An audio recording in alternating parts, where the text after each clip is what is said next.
So welcome. It's good to see you and to meet you in this real digital life. Maybe it's the first time for some of you. So welcome in this amazing generative journey, and more specifically now in generative coaching. And Jean-François will tell us a little more for the agenda. Thank you. Yes, welcome everybody. We have so many people from all around the globe with Kamna, Elizabeth and I. We are super excited for you to be here and first have Stephen Gilligan and Robert Dilts present to you the frames around generative coaching so that you get a sense of what it's like. And I see that I heard there's some music in the air, okay? Next, we'll have a demo, so you'll be able to witness mastery in action, and that's always a pleasure to see how flowingly these two can coach and generatively coach. So that will be an amazing experience to watch, witness, and learn from. And then you'll have an opportunity for the 10-ish last minutes to ask questions and have your questions answered by the two founders of generative coaching. So, Robert, Steve, the stage is yours. Go get it. We're on the stage. Thank you so much, Jean-François. Hello, everybody. Nice to see you all. Hello, everybody. And sorry, I'm adjusting. Hopefully I can get side by side here with Robert now. Hold on, Steve. There we are. We should be both together now. There we go. Okay. Side by side. As usual. As usual. Yeah. So thank you first to our team, Jean-François, Elizabeth, and Kamna. They've been working so hard to bring this event and to create the whole 16-day virtual coaching certification training that we want to talk about you with today. Yes, and we're living in this very interesting virtual world. Steve is in California. I'm here in Paris, France. So we are just like you. We're spread out, and I think one of the things that we want to show is that the whole the journey of generative change is not limited by time and space. That it's something that we can share no matter where we are to others through any type of medium. And we think that generative change is probably what is most needed in our world today. The idea of generative meaning, creative, but a particular type of creativity, which means, something that's brand new, something that is unprecedented. And once again, I think that's something our world is really needing today. And while we need brand new change, just want to point out, Robert and I have known each other for like 45 years. We went to university together at Santa Cruz. We began the whole journey with Bateson and Milton Erickson and Bandler and Grinder at that time. So our paths have intertwined. In the last 15 years, we've done this collaboration that we think is really the best work that we've done, which is in generative coaching. And I want to just, as we get started, I want to make just a couple of technical comments because I know we're getting some questions. This, because we had so many people registering, we're not running this as a meeting where you can see the other participants. It's a webinar. So unfortunately, you can only see the panelists and will not be able to see each other, but you will be able to, if you use the Q&A icon in the bottom, you'll be able to ask questions when the time comes. So, and we're planning to go just about an hour. And our plan here is to say a little bit about what generative coaching is, go over the 6 steps, and then do a demo. And we have a wonderful volunteer, Leila El Gnaoui, who will be our demo person. So how about we start with a poem, Robert? Thank you, Steve. I'm going to start with one of our favorite poems by one of our mutually favorite poets, who is also a colleague of ours and an NLP trainer named Nick LaForce. And I love this poem because I think it says a lot about what we are attempting to do with generative coaching, and I think succeeding in doing as well. And the title of the poem is "We Are Messengers." And Nick says, you know, we are messengers. We may leave our footprints on the earth, but we walk in heaven. Our light shines beyond our own vision, and our words sink deeper than our own wisdom. We teach that what we have lived before does not determine who we can become. What we have lived before does not determine who we can become, and we follow the simple truth of the heart. What we see in others, we awaken in ourselves. What we see in others, we awaken in ourselves, and we become what we give to the world. We become what we give to the world. And I think these last two statements are so important. What do I look for in others?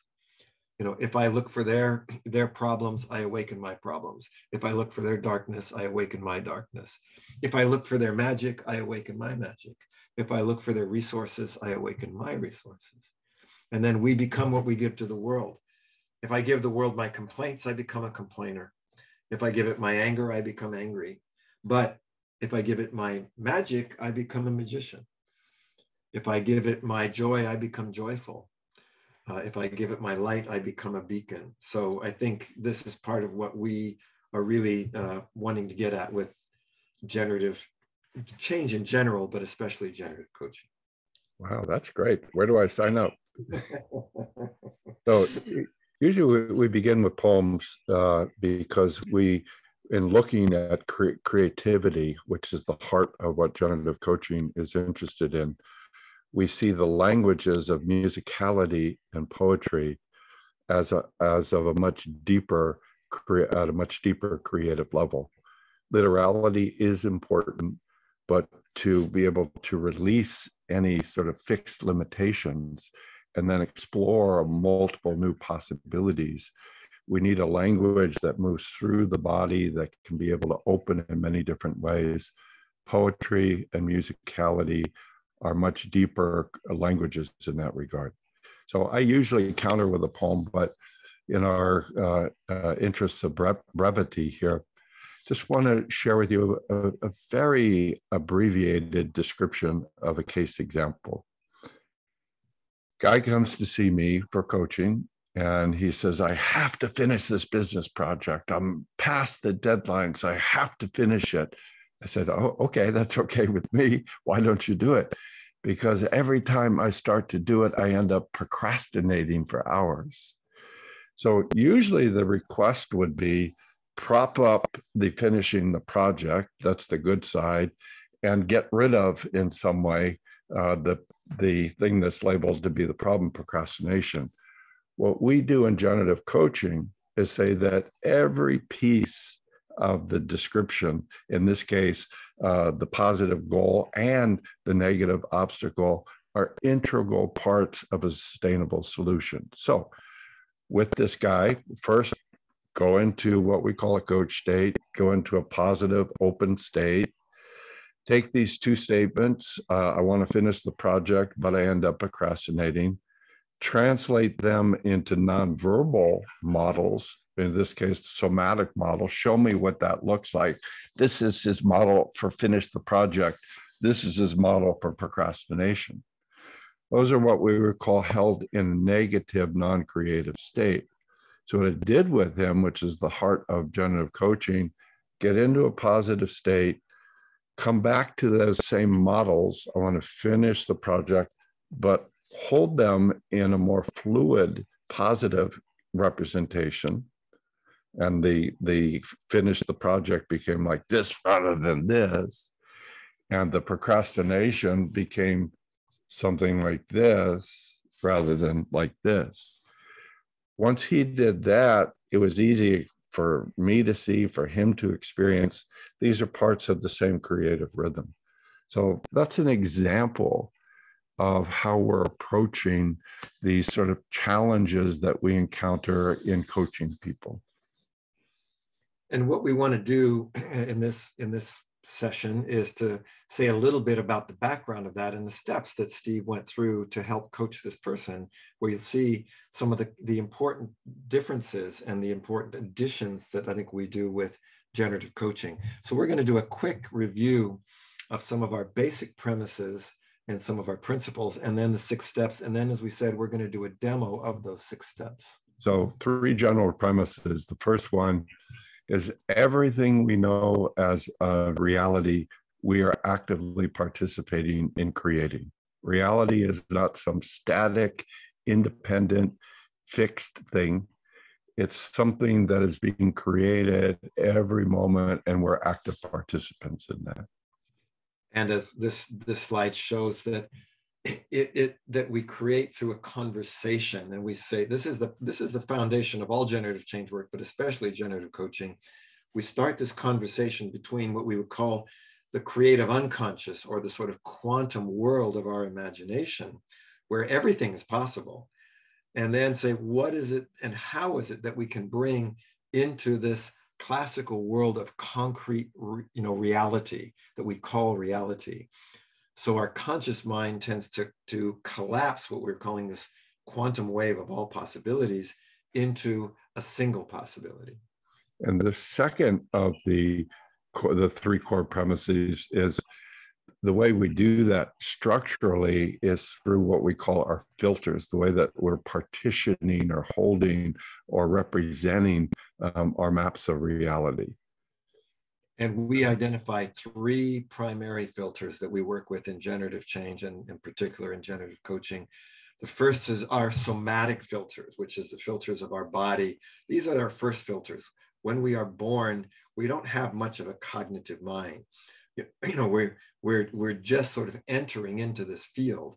So most of what we know comes through the intelligence of the body. It's not thought in rational, verbal, linear sequences.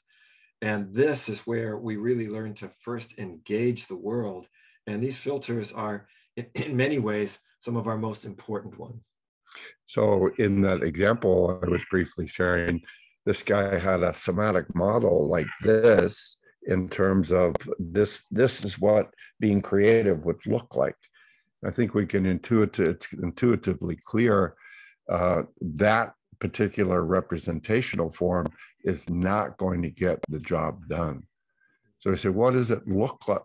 How does it show up in your body? And then a second filter is, how do you cognitively represent that in terms of your intention, your belief, your value, the meanings that you give, all of that sort of verbal social mind. Which is typically where people are engaged in traditional coaching, which is great. You need that. We say, of course, we need that cognitive guidance, but we need more than that. We need, as Stephen was saying, that guidance of the body. And then we have this third area of filters that we call our field, which is we're born into a family, we're born into a community, we're born into a culture, we're born into a particular social reality that has a tremendous influence on how we perceive reality and what we perceive as available to us to be able to use to make our own reality. So my daughter is getting married on Sunday, yippee! And that's happening at our home here. The home space and all the people at the wedding are the field that is opening to hold this beautiful, deep ritual connection between Zoe, my daughter, and Nick, my soon to be son-in-law. So there are many, many, many different types of fields. Our environment is our field. We may work in the field of coaching. These are all the deeper contexts in which we navigate our experience. So as recovering Catholics, we would say, in the name of the cognitive and the somatic and the holy field. Okay. And so Stephen was talking about, we have our own beliefs, but we're also in a field of beliefs. We're in a field of political beliefs, of social beliefs, of cultural beliefs. And those have a tremendous filtering effect on what we are even able to receive and how we're able to respond to it. And the key part here that I think was this sort of third point of this principle is that everything we know is what our filters produce, meaning our maps, that what comes in through these filters is our reality. We don't know anything more than that. That's what determines our reality. But the good news, and this is what generative change is about, is that we can actually work generatively with those filters. So the third general premise about creativity, reality is constructed, 2, through filters, and 3, they're held in either these positive open states or these negative closed states. So in the closed state, that means that whatever you're representing, you're sort of neuromuscularly locked. This is the one map. This is the one sort of fixed image about that map. And that will produce negative results if you only have a limited, fixed, static map. We call that the crash state. Contracted, reactive, caught in analysis paralysis, separated and hostile, hurting, hating. So, and in this state of our filters, no matter which ones they are, somatic, cognitive, field, pretty much what's going to happen is that whatever comes in is going to be turned into some kind of distorted form and become a type of symptom. It's not going to be easily integrated. It's going to be, not harmonious with whatever else is happening. What we're looking to do at the heart of generative coaching, in order to do transformation, is we need to open this positive state underneath all the different patterning. We call that a coach state. So we want to move from in a crash state, basically all that's available is what we call the 4 Fs, which we show here: fight, flight, flee, or fold. It means you're in anger, anxiety, disconnected analysis, or just sort of numbed out. Yeah. So as Stephen was saying then, our goal in generative coaching, the really foundational goal, is to create this open channel, we might say, this open generative state that we call coach state. And there's a nice representational model. This is a man who, as you know, Nelson Mandela spent over 30 years in prison. And this is how he came out of that prison, and so whatever he's doing, that's what we want to model, because we want each of our clients and we want ourselves as a coach to be in a state like that. So we call it the coach state. It's another acronym because in this state, instead of being contracted, we're centered. Instead of being reactive, we're open. Instead of being caught in this analysis paralysis, we're aware and alert. Instead of being separated, we're connected to all of our intelligences and all of our resources, each other and this bigger field. And instead of hostile, there's a sense of hospitality, a holding a space with curiosity, resourcefulness, and welcoming. So, sorry, Robert, that example, that brief example about that guy who wanted to finish the project, but he ended up procrastinating. That's an example of those 2 levels. His representational model is, I want to finish the project. Okay, fine. But he was holding it in such a crash state, a negative state of stress and forced activity, that there was no creative possibilities there. So what we're doing in the generative coaching is helping them first get into this fluid, open, resource-based state, and then come back to that same model and see how it changes when I'm in a somatically comfortable state, when I'm in a positive, curious state. And that immediately began to produce positive differences. In the earlier slide, we had this image of a prism where white light comes in and then all of the colors of the spectrum come through that prism. We say when we're in a coach state, that's the possibility. This sort of single energy can be, expressed in multiple ways. In a crash state, there's pretty much only one way to express it. So if somebody's in a crash state with anger, it probably will come out as some type of violence. But if you're in a coach state and the same energy of anger is there, it could come out in many, many different forms. It could come out in a sense of clear boundaries. It could come out in a sense of taking a stand, of being committed. There's so many other possibilities because it also then gets connected to these other colors. So this is why this slide says, when we're in a crash state, we're basically degenerative and problem creating. So that's always our first step. So should we move to the steps, Robert?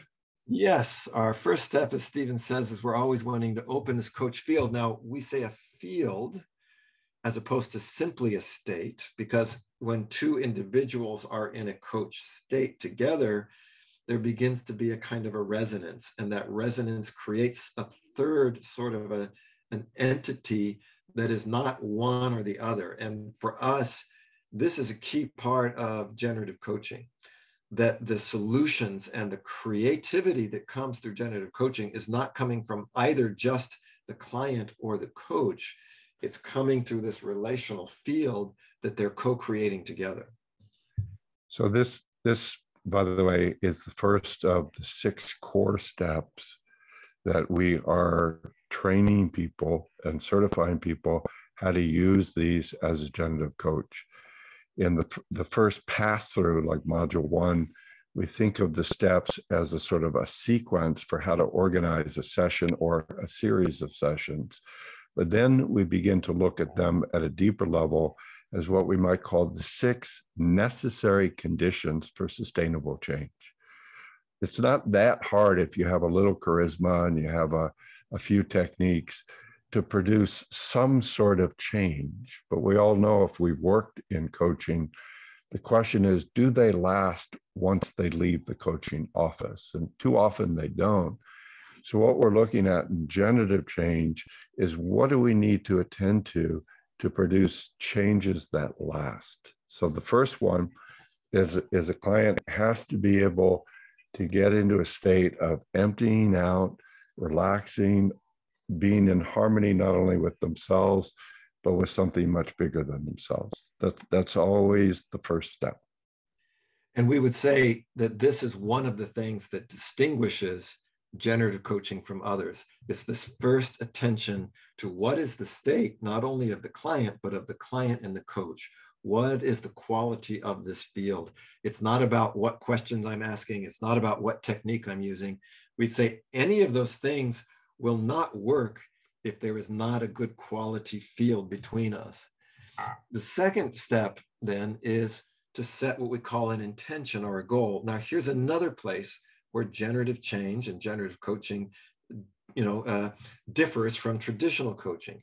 In traditional coaching, somebody would set an explicit objective, an outcome. In generative change, we're often in a place where you're dealing with uncertainty, with change, and so we don't know exactly what's going to happen because we're creating something new. We don't know often what the final result is going to look like, sound like, or feel like. So this is why we say we're representing it more as a direction than a specific destination, because it might take many, many, many forms. If somebody, for example, wants to have a better intimacy relationship with a partner, that's not going to look one way in one situation. Now, we might be focusing on that as an example, but we really are realizing that it's going to look very different in different contexts. So it's really important that we're creating this intention not as some kind of a rigid focus, which then takes away the generativity, but in something that allows us to have many, many, many possible expressions. So this is a second thing we're training you in the approach. First is all these different ways to help a client to help themselves to learn how anytime, anywhere, I can go into this open creative state. And the second set of tools is how to be able to develop a fluid but clear, positive, resonant intention that includes goals. So one of the things that we do here, by the way, is that to represent that, you cannot just represent it in some kind of left brain verbal rational way. We must use, and this is where we start bringing in multiple intelligences and also what we call aesthetic intelligence. It's got to be harmonious, and we're going to be using not just words, but our somatic intelligence, visual intelligence. So this leads to the third step, which is how to develop what we call a generative state, so that you can be able to move this intention into action and into some creative realization. So there, like the prototype is, okay, I've got the intention, I feel it connected in my body, I find my mind-body center so I can carry it without being pushed away or reactive. I open to all the beings and resources and presences that are part of my team that can help me walk this journey. We call that the generative state. So let go, get in harmony with yourself and the world, connect in deeply to a positive intention and goal, get yourself into some sort of creative state that is durable, and then we go to our fourth part, which is we begin to move from what we call a sort of a more of a dreamer mindset to a realist mindset. So, you know, in our first steps, we're kind of opening this channel, reaching out into what we're calling this quantum world of, you know, imagination of all the possibilities, then getting ready to start to bring this into some kind of tangible, concrete expression that has maybe never existed before. And then that's when we start to move into action. We say, you know, we start to chunk down this big, you know, field of many possibilities into a particular pathway forward. So that, for example, that initially might mean asking a person at the end of the session, let's identify 2 or 3 simple positive behaviors that you can commit to beginning to move this into the world into action. It gets a little bit more complex with timelines and storyboards, but what specifically are you going to do to make this happen? That's step 4. And I think what's really important here is that, again, in contrast with some types of traditional coaching, we're not saying that this is about this kind of cognitive planning, some kind of a mental plan. That's why we even call it a storyboard and a timeline. We're really putting it into an action-oriented way of thinking about how we can, you know, really move forward in terms of getting aligned with that direction of the intention. And as we do that, we often then begin to find the inevitable step 5. Obstacles. And this is a crucial part. Unfortunately, traditional coaching often says just stay positive and ignore these often long-standing negative patterns internally or externally. Good luck with that.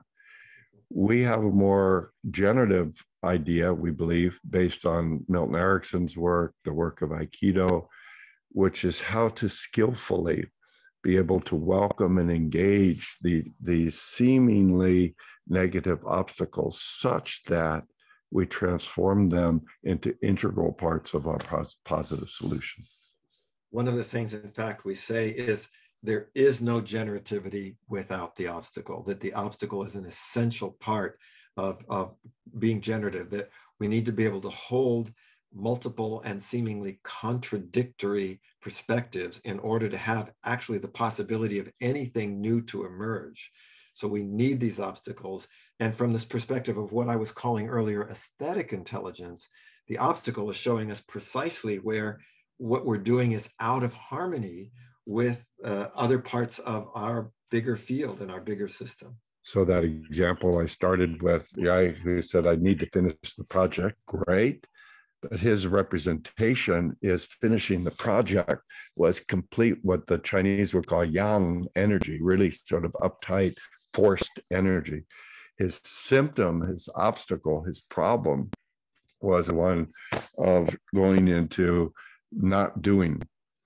In the crash state, that was represented as procrastination, or could be laziness or whatever. What we see in the coach state is that obstacle, as Robert is saying, is actually is the attempt to bring a deeper wholeness and fullness to the solution expression. So for him, that expression, that pattern of procrastination became his positive need to be able to relax. So we do that many, many, many, many different ways. This is a core part of generative coaching.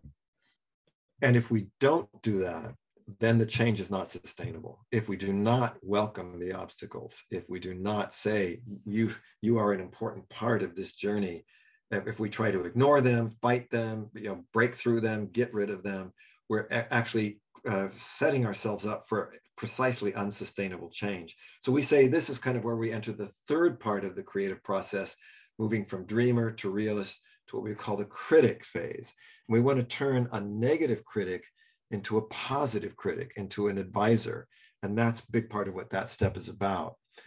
And that then leads us to our sixth step, which is once you create these changes internally, inside the session, inside the coaching session, by doing some work inside, nothing has really changed yet. It's opened a new possibility. So the sixth step is, how do you bring that, lift that into the external world, into the everyday reality world? And to do that, we need to focus specifically on that particular issue. How are you going to complete the project? How are you going to change your health patterns?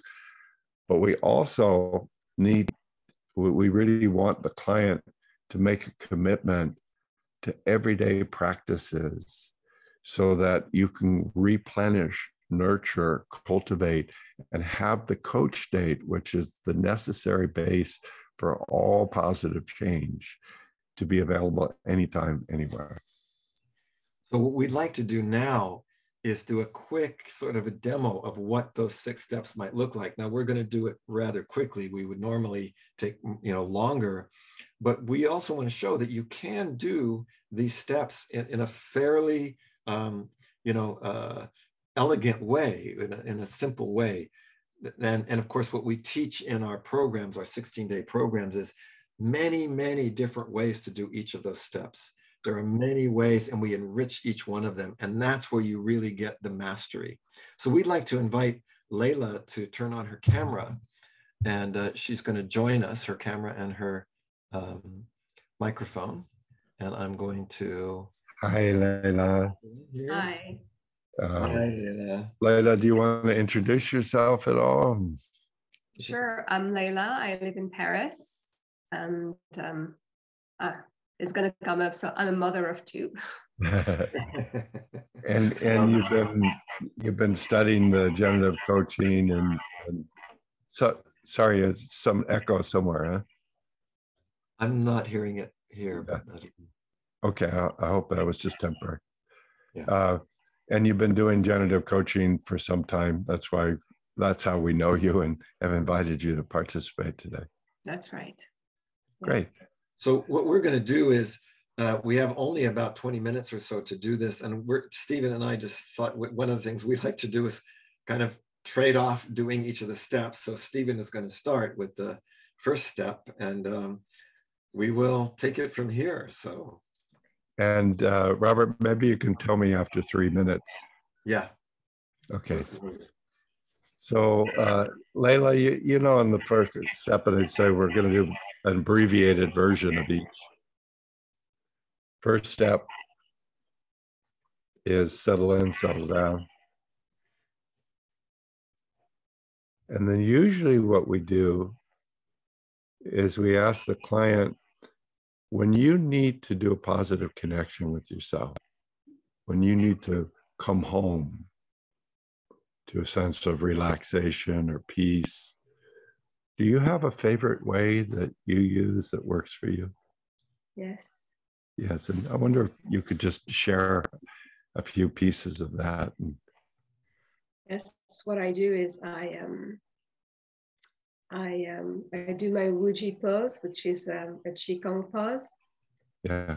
I stand and I... So let me just pause, Because what we're coaching here is not a verbal discussion about it, but a mind-body unfolding of it. So you know that, Leila. So if you say, I tune to my Qigong pose, and we would take a little bit longer in terms of the breath, the plays. Anything else that you add to that begins to put you in that well-being state? Yeah. I imagine roots coming from my feet, going down to the earth, into the earth. Yeah, and so as the coach, I would say, great, let's imagine the root.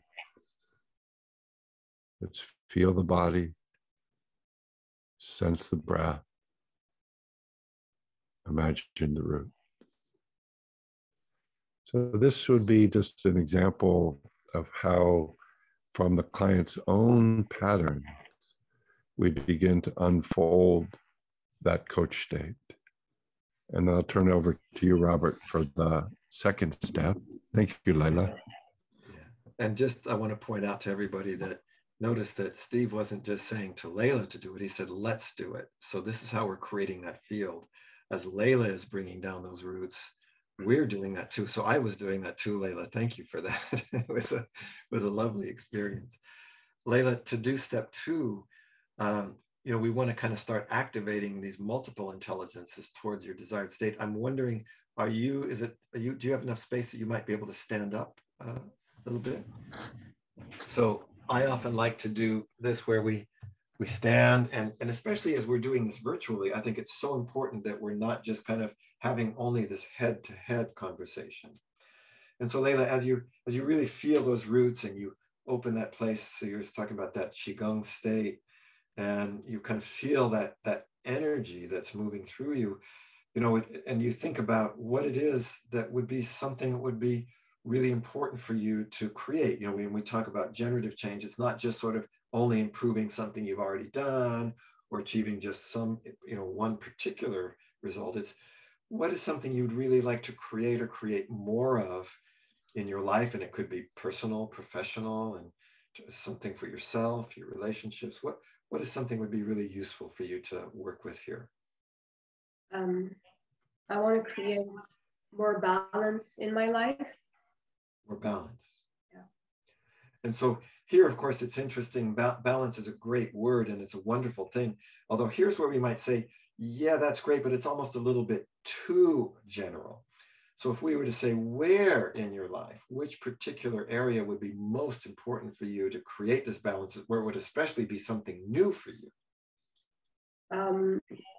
It's really finding a balance between my professional life and my personal life. Yeah. Because I tend to either work a lot and then it becomes chaos at home, and, right. and I also don't feel well. Yeah. And then I stop everything and I take care of my family and myself, but you know, I can't develop my business. I can't. Yeah.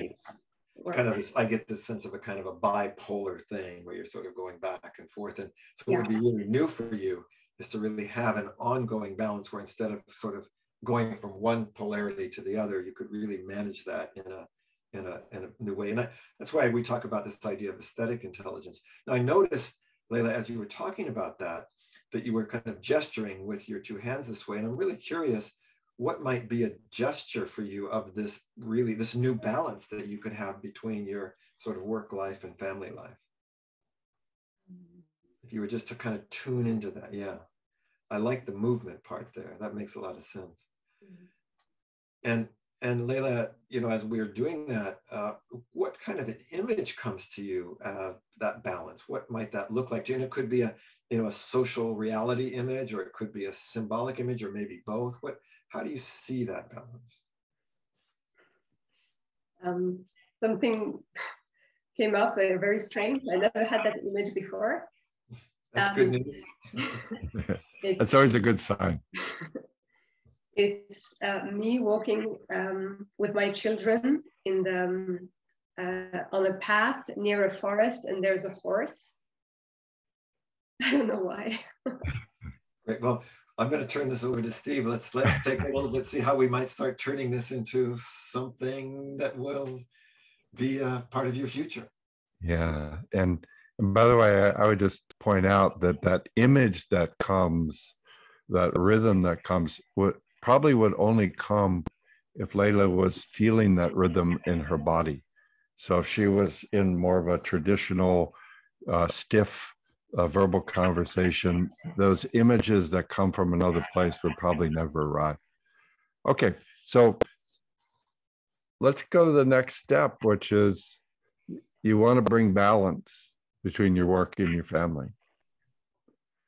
And let's feel that as sort of a rhythm that has three positive connections. The first is the simple statement with the somatic model. I want to bring balance. You can say that out loud. I want to bring balance in my life. And you might hear that there's a little blocking in the throat there. So we want to make sure it flows all the way through. So let's slow that Qigong thing down. Remember that Qigong, breath, earth, roots. So maybe a little slower. I want to bring balance, like a tree. I want to bring balance in my life. And then the second comment would be, to do that, I connect deeply to my mind-body center, my belly, my heart. That's your core mind. I want to bring balance. To do that, I find my center. And then the third is, and I open to resources, people, places, things, ancestors, places in nature. Who shows up as part of your support team? Who shows up? The forest. Yeah, so the forest, great. Welcome. Welcome. So you can see that she starts to relax more as we focus on rhythm, centering, roots, Qigong, and the forest.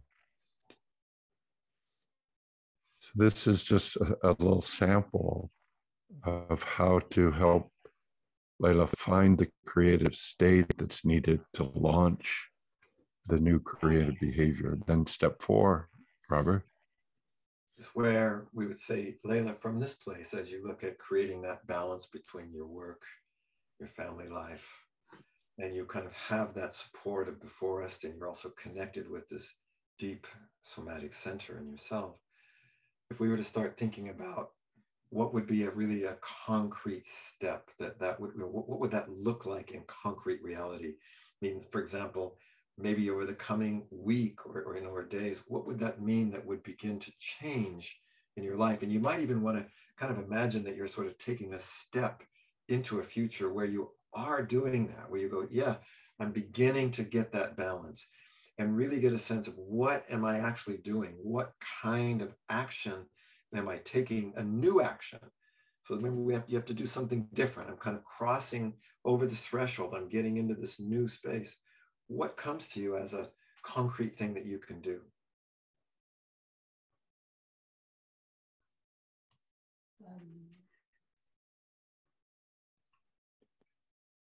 That's right. Yeah. Keep that roots, forest, balance, breath. The first thing that comes to me is to greet my children when they come back from school and stop working. Yeah. And have their like tea time together. Yeah. Yeah. Tea time with the kids. Yeah. Great. What would be, if you were going to show that with your body, say, okay, here's what, so this is an action. If I could kind of somatically, show that, model that action, what would that look like? It's working. Right? Hello! Hello! Yay! Mon ami! Yay!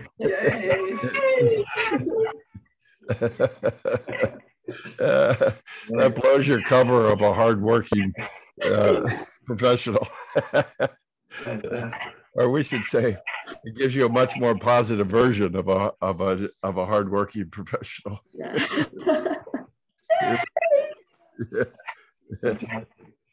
And maybe just as another thing, if you were then to do that, what would be one other step? And then we'll just kind of explore, you know, what would be that next thing that you can do? Concrete, yeah. Another thing that would be a commitment to action.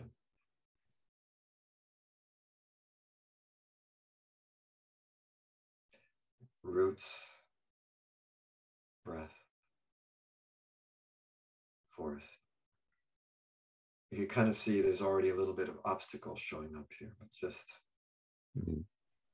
You can see for Leila, the neck tension is a really good signal for her. So maybe this would be a good place to move to step 5. So in that step 5, it's like, damn, every time I go to make these positive changes, something says, hey, what about me? Not so fast. Hey, did you forget about me? So we really want to have a kind-hearted, sometimes playful, but gentle way to say, as you go towards your goal, these unintegrated parts of you that we regard as resources will say, hey, I need to be part of this. I need to be part of this. So Leila, so you say, okay, I do my Qigong, I make my commitment, I go to find balance. And then as I do that, something happens that sort of locks me or disconnects me. And what would that be? You're moving somatically. You might show it somatically before you verbally name it. That's great. Oh, isn't that cool? I want to do this, but. And usually clients say, I don't think that's cool at all. Exactly. I want to assassinate this part of me. Kill him. But sincerely, you know, we often say that's where your deepest creative power is in that. So thank you for sharing that, by the way. And we want to say to that part of you, welcome. Welcome. Welcome. Just ask you to notice that as you hear those words, welcome, what happens to that place inside? Well, the stiffness I was feeling in my shoulders, Yeah. kind of like diffuses. Yeah. And that's just an opening of a possibility. That's something that you need to practice. So just in our shortened version, if you would make this movement, I go towards my balance, and then this obstacle happens, and make a somatic model of that.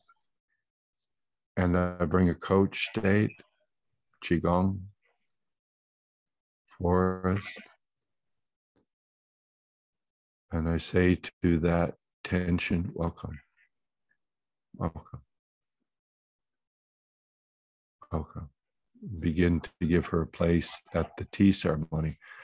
There's a lot more we do with that, obviously, but that's just a sample of what transforming obstacles. Robert, I'll turn it over to you. So in fact, part of what we want to do is to say, yeah, so we, as Stephen was saying earlier, we know that at the end of a session, especially a very short session like this, we haven't really completed a change yet. We've opened a possibility, and that change is going to continue to unfold through what we would call a practice. And so we saw here that, so there's this place of opening to my children, and then I'm going to take this next step, but then suddenly there's this feeling there. We welcome that, take that down into the roots. And I think this is going to be that really important place of really welcoming the positive intention of whatever that is. And I'd be really interested if you had a sense of what this is doing for you. It would be really interesting to find a practice, a way that we could honor that, but instead of just kind of in that form, might have a different way. And is there any sense that you have of what this reaction is wanting for you when you say, this, what is that really wanting to bring to you? It says it's never going to work. You don't know anybody who has balance in their lives. Yeah, that makes a lot of sense. And you kind of, instead of going down into your roots, you're kind of coming up and out.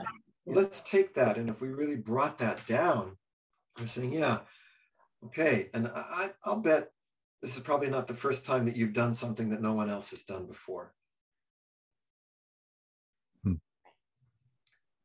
And I'm curious, if you think about some of those times that you've actually done something, maybe people said, you can't do that. It's not going to work. And you went, well, wait a minute. This is too important. I'm going to find a way. I see you nodding your head. Tell me what's coming to you here. I set up my business 7 years ago. Yes. And when I did, people told me, no way this is going to work out. You're going to last 2 years. Yeah.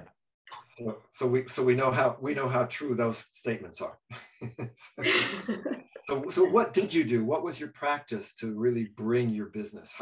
What did you do in that? I want to say generative work. I did my self-practice, like getting into a coach state, and then I do a timeline with fantastic. What I want to create. Yeah. So here's the interesting little paradox we're going to be inviting you to do is you're now going to work at creating balance. Instead of work at working, we're going to work at creating balance, which is still to do your practice and your timeline, but go, I can do that. I can see that that's possible too. And I can be the first one. I can do something that really is, it's what I want. It's my destiny. This is my life. And that's what I can create. I know how to create my reality. I've done it before. And maybe just kind of reminding yourself of that each day. Yeah, that's right. That's right. Like, oh, that's going to happen. That's okay, but I can kind of do my practice and then finally, in that regard, we always want to point out that the old pattern will come back a number of different times. We're not trying to have this false belief. I made the change, that old obstacle will never come back. It will come back, and it's a sort of a red flag. Oh, I need some connection right now.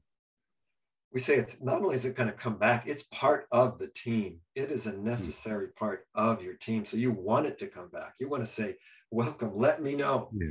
Let me know. And then reminds me, instead of kind of going out and up with it, I can come back down into those roots, back down into the breath. Yeah. So Leila, I want to say thank you for taking us on this part of a journey that I'm sure that a lot of others who are observing can identify with. I certainly can. That's been something I'm always. Yeah, I'm just wondering that, Leila, just if you have like a minute or something of just simple sharing about what you experienced there that might be helpful to people. Well, one thing I can certainly say, even though I've been working on generative change work for years, is I never encountered that obstacle so explicitly before. I didn't expect that to happen at all. Yeah, that's great. So it means you're working on your edge, right? You're working on your edge. That's what we want people to do. Working. Yeah. Go ahead, Steve. Sorry. No, I was done. So and the only thing I was going to add is Leila, what did you find helpful that Steve and I did? So that's kind of what was helpful from the work. Anything that you found that was particularly useful that we were helping you to do? Yes, that was at the very beginning, Steve, you asked me to pause and really breathe through my practice, and you brought it back each time. And Robert, it was the movement, the somatic movement that you did with me, and asking for the intention of this part. And also what you said at the end about you want it to be there. You want the obstacle to be there. Yeah. Thank you, Leila. Thank you. Thank you. Good luck. Thanks for sharing a piece of your journey. Thank you. So generative coaching, it's about creativity, how to create beautiful lives personally, professionally. And we operate on these principles that reality is constructed through filters that are held with human consciousness in either open or closed ways. We then translate that into these specific steps that you can use to coach a person towards sustainable change. They open that positive presence, get a positive intention, go into a positive state, start putting it out into the world, welcome and transform obstacles, and then practice, practice, practice.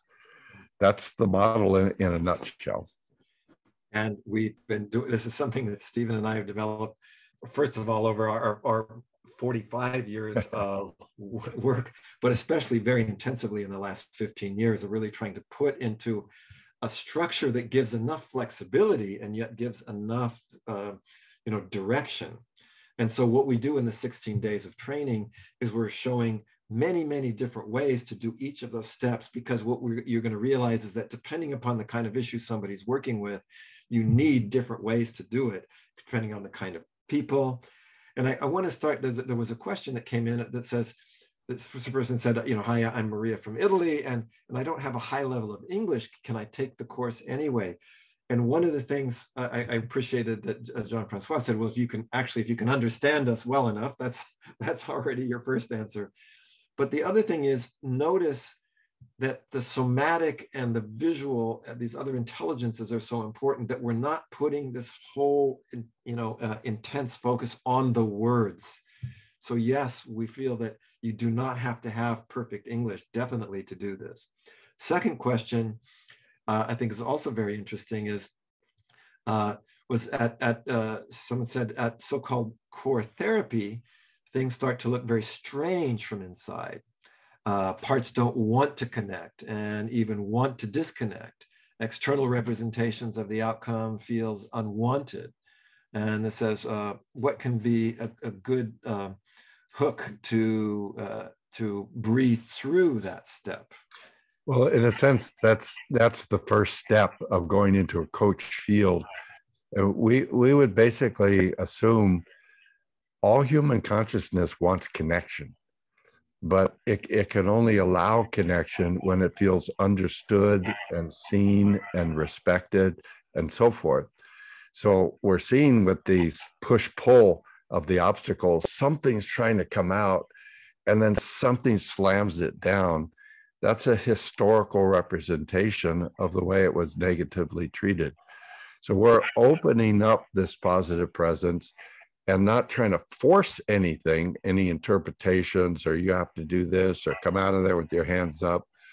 But we're looking to find a human connection and then invite that part, that negative part that may not be safe coming out freely, to teach us what it needs, what the conversation needs to be able to value it and support it.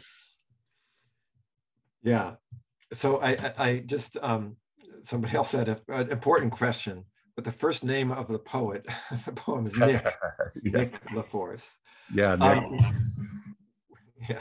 So we know we're at our closing time, but we want to kind of bring Jean-Francois and Elizabeth back out, and they're going to tell you a little bit more about what to do if you're more interested in learning more about the course, and also a very special offer that we have for you tonight and today. If you act now. So, Jean-Francois and Elizabeth. Yes. Welcome again. Thank you, Robert. Thank you, Steve, for this presentation. And as someone said in the chat box, it's so good to watch it over and over and over again and learn and relearn as we watch you doing it with so much flow. So thank you for doing That's true for us too, sincerely. I'm serious. If you're not learning actively in every session as a coach, you're not doing coaching properly. So we want to thank everybody who was on the call today. For the people, we would like to invite the people who are interested in the generative coaching certification to stay with us. Basically, the presentation for tonight is done, and now it's all about the certification. And we would like to present to you the learning journey that we are offering. And as well as we were referring on the social media, there's a special offer for you who were on the call tonight. So Elizabeth, Kamna, you're with me. We'll do one of each. So first, remember that this generative coaching certification is a 16 days of training. Elizabeth? Yes, nothing is to add at this point. Okay. 16 days, yes, sorry, just one thing. We had a question. Yes, it is an online course. Then we'll have monthly supervision. Each of you, part of the training, will have monthly supervision with your team leader. So you're going to be part of a group that will support your learning. And we thought it would be key to have that during the training. Then Kamna, anything? Oh, you're on mute. Excuse me, the supervision group, you will have the opportunity to be in good contact with your team leaders and ask them questions and support.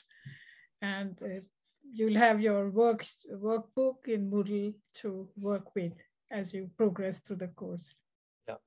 And we know that so many of you, and we are the same, we love to have access to the recordings. So you'll have access to the recording for 6 months.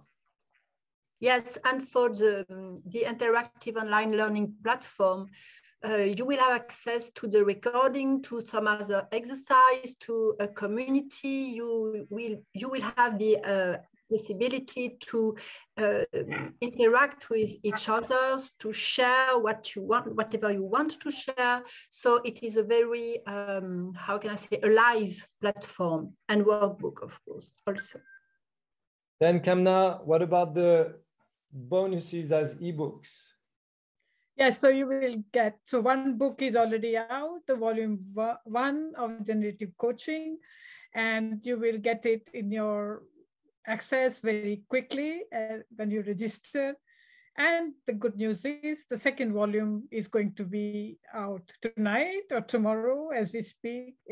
You will get, voila, 2 volumes of the wonderful books to already start learning about generative coaching even before you come to the course, hopefully, yes. And then another great option is that you'll get to to receive a free 2-year membership to the IAGC community, and which gives you access to so many documents, events, and videos from trainings. So it's a great way to stay connected to the community. As you may have seen, some people came tonight when we asked, what is your intention? Some people say, it's just to connect with the IAGC community, because this community is a place we want to be and we enjoy being, actually. And last, Elizabeth? Yes, you will have the opportunity to become an IAGC authorized, used, or generative coaching trainer. Because for the next year, we will have the opportunity to train in generative coaching. And that's a new feature. Generative coaching was at the beginning taught essentially by Robert and Steve, and now they are opening the doors for many people, as long as they are trained and they assist and they are authorized to really spread the generative coaching approach all over the world. So that's another great option that is available to you. So the good news, you will have, sorry, Kamna, go ahead. You will have access to the rich resources of the international generative coaching community if you became affiliate or authorized users once you are trained. So Kamna is the person to go to if you want to know more about the affiliation and the authorization. She manages everything you need to know. So she's the person to go to. So for you who stayed and are interested in this certification, just a few reminders. The full price is $3,500 US dollars for the 16 days. And we have put in place an early bird till January 31st, who was $2,800. That was already a $700 discount. This early bird was finished at the end of January. And then there's another one that is happening till March 1st. That is $3,150 US dollars. The good news is for tonight, Robert, Steve have decided that we should reopen the first early bird. So we go now for a $700 discount. And they are adding new bonuses, which are the most sought after audio sessions from Steve and some audio also sought after audio from Robert, for $150 more. So tonight until February 21st, you'll have the opportunity to only pay $2,800 for the 16 days of the program, and you'll get access to the $150 bonuses of audio. And if you want to bring 3 people as a group, all of you with a minimum of 3 people in this group will get access to the program for $2,520 US dollars. So that's the best offer we have made so far for you to attend this generative coaching program. We hope that you appreciate that it's more accessible in this way. It's almost $1,000 less. That's the full price. So I think it's quite valuable. And so if you are on the verge of deciding, I think that's pretty much the best offer we have to offer. So if you want to go for your enrollment, please go to www.generativechange.com. And there you'll be able to connect to the generative coaching landing page and enroll in the program. Anything you want to add, Kamna or Elizabeth? Not slash, Jean-Francois, generative dash change. Sorry, Yeah. Thank Dash. you. You can see it at the bottom there. Yeah. Kamna's put it in the chat too. Yeah. Okay, thank you. Teamwork. You can Good just click directly now. Great work, you guys. Thank you. Okay, so a last word, Robert, Steve. Great. This is just such beautiful work and a beautiful community. We hope you join us. Yeah, we're so excited about this. This is our life's work. This is what we want to bring to the world. And as we said when we started, I think it's probably the most important thing that is needed in the world today. So please join us. And one of our metaphors we like to use comes from Buddha. He said, you know, a single candle can light 1,000 other candles without losing anything from itself. And so we want to be like those candles and light up the world. So come and hopefully join us in doing that. Take care, everybody. Take care. Thanks, team. Thank you, Leila. For coming. Thanks, Leila. All the Everybody. best. Yeah. Good night. Good day. Good morning.